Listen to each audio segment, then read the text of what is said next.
But మనం ఏం చేయాలి, ఇక్కడ కామన్గా ఉంది మనకి ఈజ్ అనేది ఉంది. ఇక్కడ మనకి జేపీఆ పిఎం అని ఒక కన్ఫ్యూజన్ ఉంటుంది కదా. సో ఈజ్ని మనం ఎలిమినేట్ చేసేసుకుంటే మనకి ఆల్కి మనకి తేడా తెలుస్తుంది.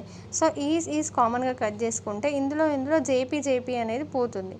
సో ఆల్కి మనకి డైరెక్ట్ కోడ్ ఏమొస్తుంది అని అంటే పిఎం వస్తుంది. సో ఇప్పుడు మనకి అన్నీ వచ్చేసినాయి కదా కోడ్.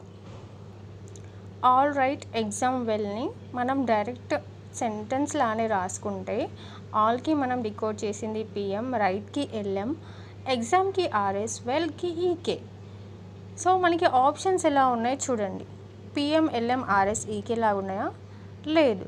సో మనం ఏం చేయాలి, వాళ్ళ ఆప్షన్ ఇచ్చిందిలాగా మన ఆప్షన్ ఏముందో దానికి తగ్గట్టు మనం ఎలిమినేట్ చేసేసుకోవాలి. సో చేసేసుకుంటే మనకి మంచిగా మార్క్స్ పడతాయి.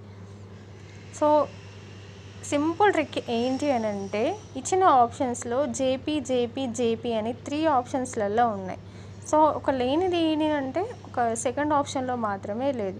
So easily you can eliminate 1 option, 3 option, 4 option. So అది ఎటు నుంచి ఎటు రాసినా కూడా మనకి ఆన్సర్ కరెక్ట్ అవుతుంది.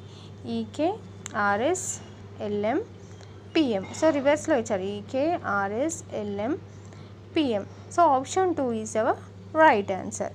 సో ఆప్షన్స్తో కూడా మనల్ని ఎగ్జామ్లో టైం వేస్ట్ చేసి కన్ఫ్యూజ్ చేసే ఛాన్స్ ఉంది. సో మనం కరెక్ట్గా కొంచెం థింక్ చేస్తే మనకి ఇట్లాంటి టైప్లో మీరు ఖచ్చితంగా గుడ్ స్కోర్ చేయగలరు. 1 మార్క్ మీకు ఈజీగా పడుతుంది. So this is one of the model in reasoning.